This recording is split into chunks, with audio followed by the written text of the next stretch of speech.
I grew up in a pretty standard family, just me and my folks, living in a small, cozy house at the edge of town. My dad worked the late shifts at the factory, and my mom was a cashier at the local grocery store. Money was tight, but we got by.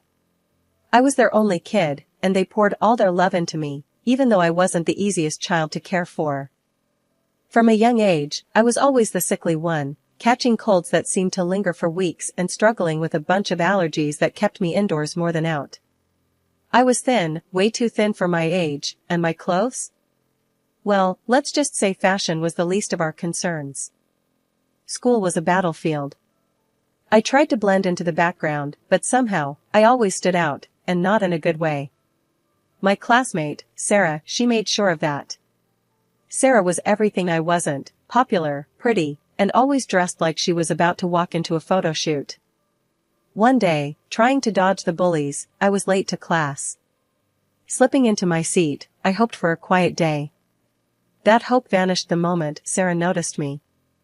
"Look who decided to show up," Sarah sneered, loud enough for the whole class to hear.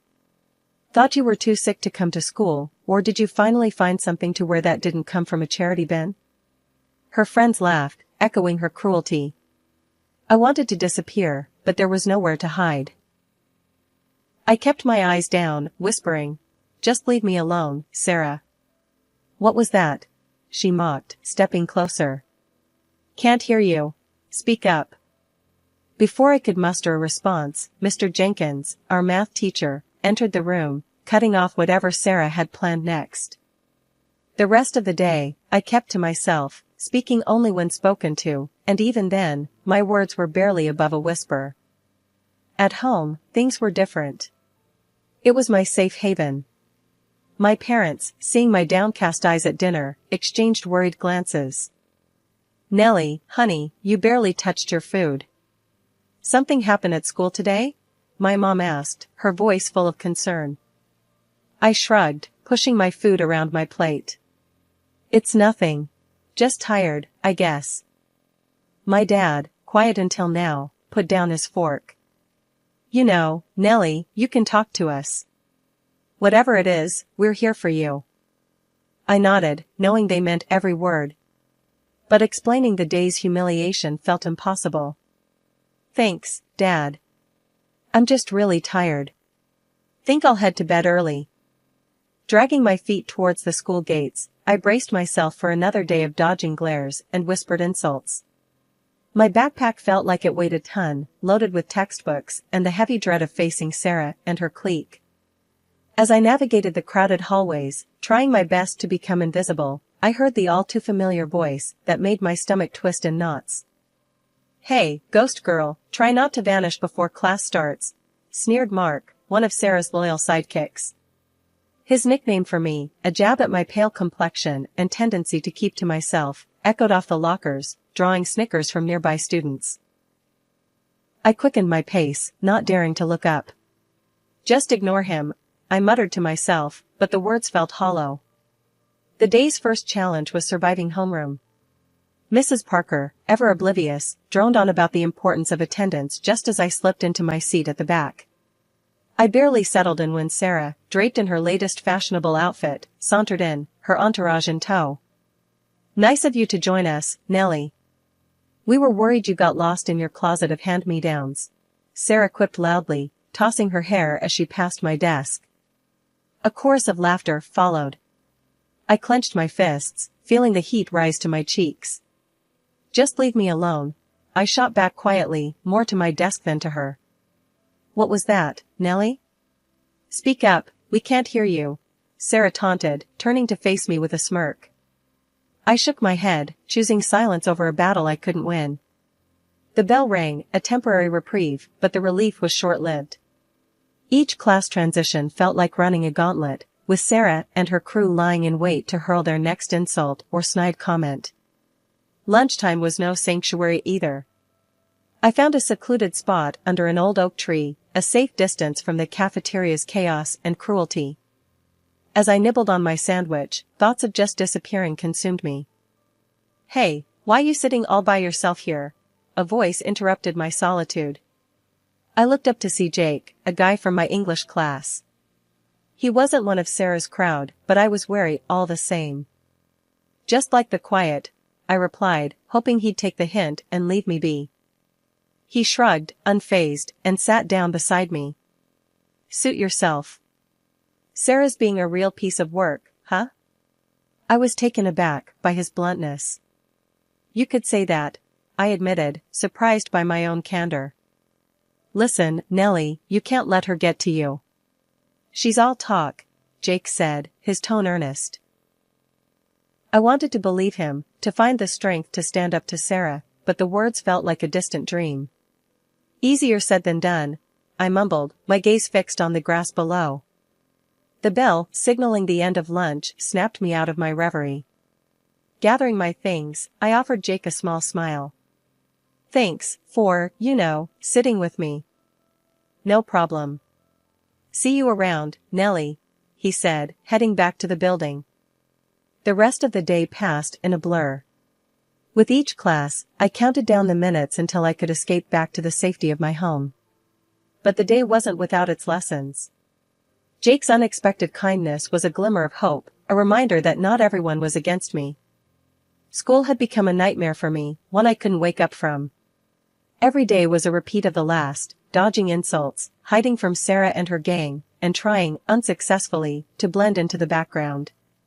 It wasn't long before the stress of it all started to take a real toll on me. I found myself feeling physically sick, my old ailments flaring up with a vengeance, alongside new ones. Headaches, stomach aches, you name it, I had it. I was a mess, inside and out. One evening, I was curled up on the sofa, a blanket wrapped around me, trying to shake off the latest in a long line of migraines when Grandma came over. She had this way of seeing right through you, and that day was no different. Nellie, this isn't just about being sick, is it? She asked, her voice soft but firm. I tried to shrug it off. I'm fine, Grandma. Just tired. She wasn't having any of it. Nonsense. You're sick, yes, but it's not just physical, is it? It's those kids at school, isn't it? I hesitated, then the floodgates opened. I told her everything about Sarah, the bullying, the constant dread that filled my days. Grandma listened, her expression growing more concerned by the minute. When I finished, she sighed deeply. Nellie, your body is reacting to your stress and anxiety. It's making you ill. All these problems with your classmates are affecting your health. I was stunned. Could my being bullied be the reason I was always sick? Seeing my confusion, Grandma explained further. Stress can have a real, physical impact on your body. It's important we address not just the symptoms, but the cause as well. The next day, Grandma sat down with my parents and me to discuss a plan.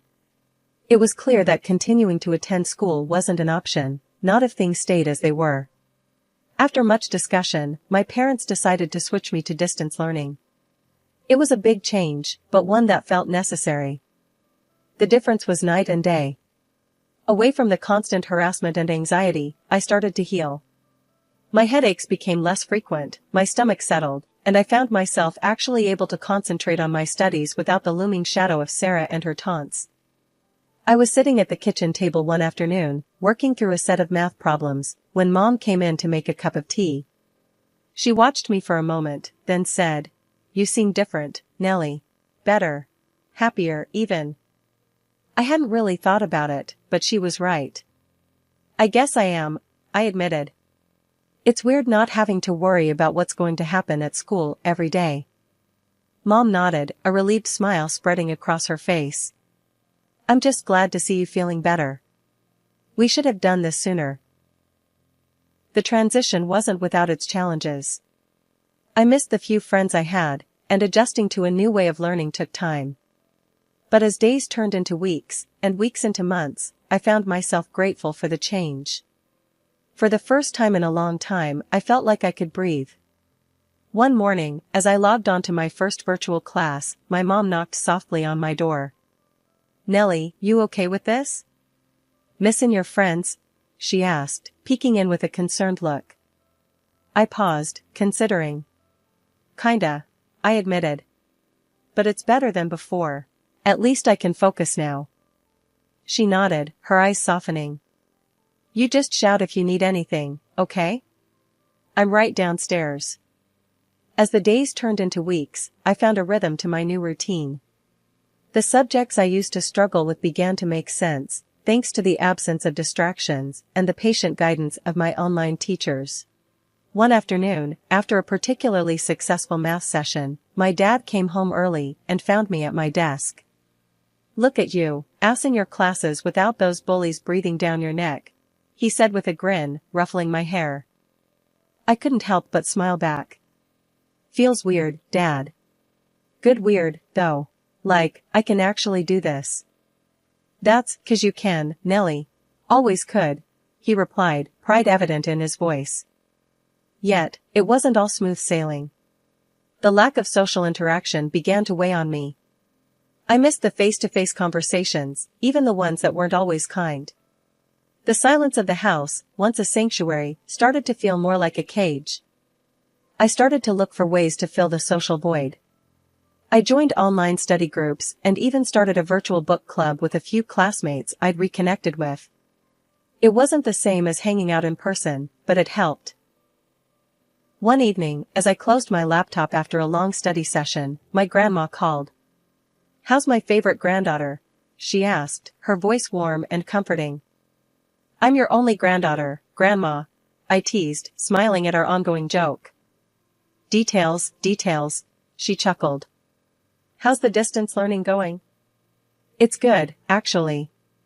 I mean, I miss seeing people, but I'm doing better in school now, I shared, feeling a sense of achievement. That's my girl. You're stronger than you know, Nellie. Don't forget that, she said, her words lifting my spirits. Prom night was something I had dreaded for months. The very idea of attending filled me with anxiety.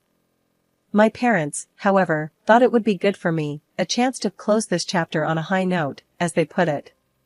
Despite my protests, I found myself nodding along to their encouragement. It's a once-in-a-lifetime thing, Nellie. You might regret not going, Mom said, her eyes hopeful. I couldn't bring myself to argue further, even though every fiber of my being screamed against it. So, there I was, in a simple dress that my mom and I had picked out, standing awkwardly at the back of the gym, trying my best to blend in with the walls. The gym was transformed, barely recognizable, with all the decorations and lights. Groups of my classmates, all dressed up, were laughing and dancing, enjoying the night. I couldn't help but feel like an outsider, watching the festivities from my lonely corner. As the evening dragged on, I decided to make a quiet exit. No one would notice I was gone anyway. But just as I was about to slip out, Sarah, in her stunning dress, blocked my path. Leaving so soon, Nellie? The party's just starting, she sneered, her voice dripping with malice. I tried to step around her, but she shoved me back, a little too forcefully. Watch where you're going, she hissed, her eyes gleaming with cruelty. The sudden push caught me off guard, and I stumbled, drawing the attention of those nearby.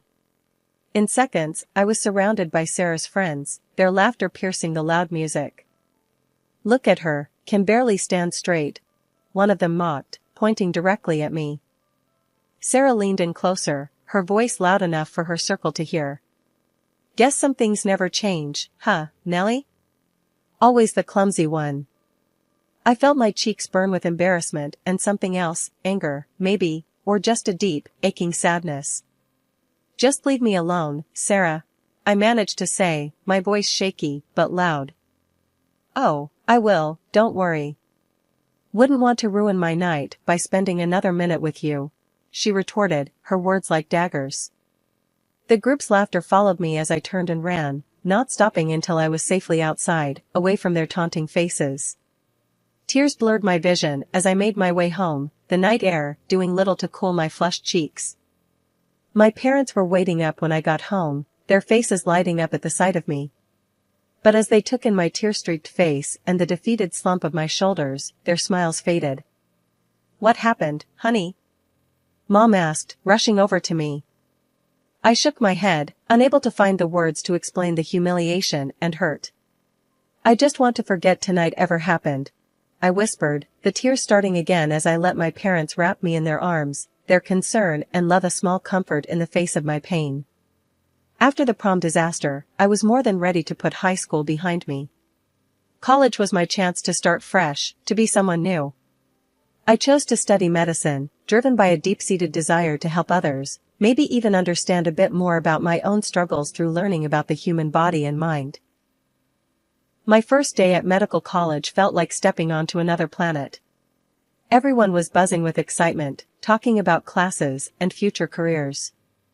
I found myself outside the main lecture hall, clutching my schedule, when a girl next to me said, "Hey, you look lost too. First year?" "Yeah," I replied, grateful for the conversation.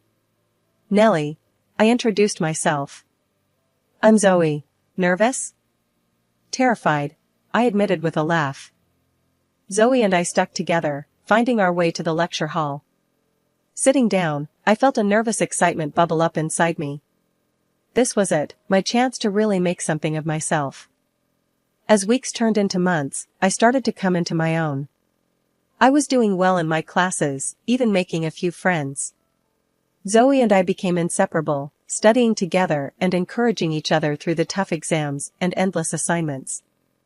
Our hard work paid off, and I found myself thriving in a way I never had before. The subject of psychosomatic medicine particularly fascinated me, the idea that the mind could have such a profound effect on the body. It resonated with my own experiences, and I dove into the research with a passion. One day, after presenting a paper I'd written on stress and its physical manifestations, my professor pulled me aside. "Nellie, your work is impressive. Have you considered specializing in this field?" I was taken aback. I hadn't really thought about it. He nodded thoughtfully. "Think about it. You have a knack for understanding the complexities of the human mind and body. It's a rare gift." His encouragement bolstered my confidence, and I began to see a clear path ahead of me. I was going to use my past, my struggles, and turn them into something positive. I was going to help people heal, not just physically but emotionally too. As the years passed, I graduated from medical college with honors, my sights set on specializing in psychosomatic medicine. My family was proud, and I, for the first time in a long time, was proud of myself too. I had turned my life around, and I was ready to face whatever came next with a newfound strength and determination. Zoe hugged me tight on graduation day. "Look at us, we made it." "Yeah, we did," I said, smiling. "Here's to new beginnings." And as we threw our caps into the air, I felt a sense of closure. The hurt and isolation of my past were behind me. Ahead lay a future full of possibilities, a chance to make a real difference. And I was ready for it, more ready than I'd ever been. After pouring years into researching the profound effects of psycho-emotional stress on the body, my work started gaining traction. I'd written extensively on how the turmoil of our minds could physically manifest, leading to real, often severe health issues. Stress, anxiety, the grind of daily life, it all could lead to negative reactions within the body, spiraling into chronic conditions. What fascinated me most was finding ways to reverse or manage these effects, by addressing the root, the mind state. This journey of mine caught the eyes and ears of the medical community. Invitations flooded in, asking me to share my findings with peers, specialists, and even skeptics. It wasn't long before my name became somewhat of a buzzword in medical circles, a symbol of a fresh perspective on holistic healing. My big break came when I was invited as a speaker at the annual health conference. The topic I chose, the mind-body connection, psycho-emotional stress and physical health, struck a chord. As I spoke, I could see the realization dawn on many faces. This wasn't just theory, it was reality affecting countless lives. I walked off that stage, to a sea of applause, my heart racing not from fear, but exhilaration. I'd overcome my dread of public speaking, facing down an auditorium packed with professionals, and I'd held my own. The buzz from my presentation didn't just end with applause. Post-conference, an invitation came my way that would have seemed unimaginable years ago, a dinner with the who's who of the health sector. Government officials, insurance bigwigs, clinic heads, and industry specialists, all were to be there. As the day of the dinner approached, a mix of excitement and nerves took over. This was more than just a meal, it was a networking goldmine, a chance to discuss potential collaborations, to take my work to the next level. I stood in front of my mirror, makeup in hand, determined to look my best.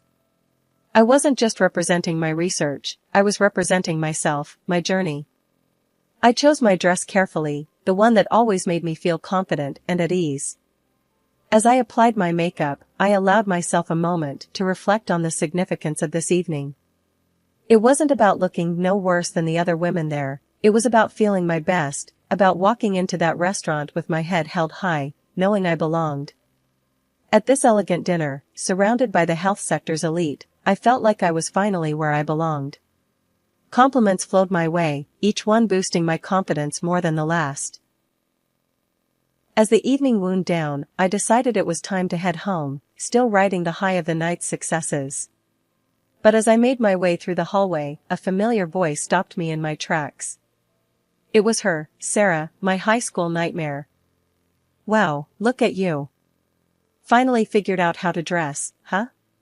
Sarah's voice, laced with that same condescending tone, filled the space between us.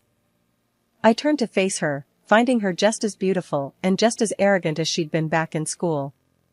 The years had changed us both, but it seemed her spirit remained untouched by time. "Long time no see, Sarah," I said calmly. Sarah laughed, a sound that once would have sent me spiraling into anxiety. "Seriously, though, how much did you have to borrow to afford a night here? This place isn't cheap." I met her gaze, steady and calm. The fear and insecurity she once inspired in me had long since faded, replaced by a strength forged in overcoming and succeeding, despite people like her. Before I could respond, the organizer of the dinner, Mr. Thompson, approached, his concern evident. "Is everything all right here?" he asked, looking from me to Sarah. I nodded, offering him a smile. "Yes, thank you. Just catching up with an old classmate." Sarah, fueled by alcohol and unchecked pride, continued her tirade, oblivious to the discomfort she was causing. She even went as far as to bring her husband into the mix, beckoning him over with the promise of joining in on her mockery. However, the moment her husband, who I recognized as the director of a company interested in my research, realized the situation, his demeanor changed drastically. "I'm so sorry," he began, his apology directed at me with a sincerity that took me by surprise. "My wife's behavior is unacceptable." He then turned to Sarah, his frustration boiling over. "Do you realize what you've done? You're jeopardizing important opportunities with your behavior. I've been looking forward to collaborating with Dr. Nellie Stewart here, and you're here making a scene." The sight of him leading Sarah away, her protests echoing down the hallway, was surreal. Moments later, he returned alone, his expression apologetic. "I can't tell you how sorry I am for my wife's behavior," he said, his voice earnest. "I hope this doesn't affect our potential collaboration. Your work is invaluable." After the dinner, as I was leaving, I saw her, my former tormentor from school, sitting outside on the steps, her makeup smudged from tears. She looked up as I approached, her eyes red and puffy. "Hey, can you talk to him for me? You seem to have his ear," she hiccuped, her voice a mix of desperation and vodka. I paused, looking down at her. This was the girl who made my life a living hell back in the day, now asking for my help. The irony wasn't lost on me. "I'm not getting involved," I said firmly. "This is between you and him." "But you're like, doing so well." "He listens to you," she persisted, stumbling over her words.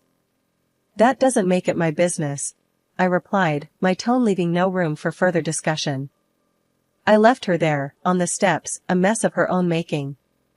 Walking home, I couldn't help but feel a surge of satisfaction. I had come full circle, from the girl who was bullied, to someone who stood her ground, unafraid. The news of her divorce came through the grapevine.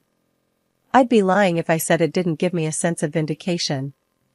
As for me, life was looking up. I had found someone, a man who appreciated me for who I was, someone kind and interesting. We were talking about a future together, something I never thought I'd have.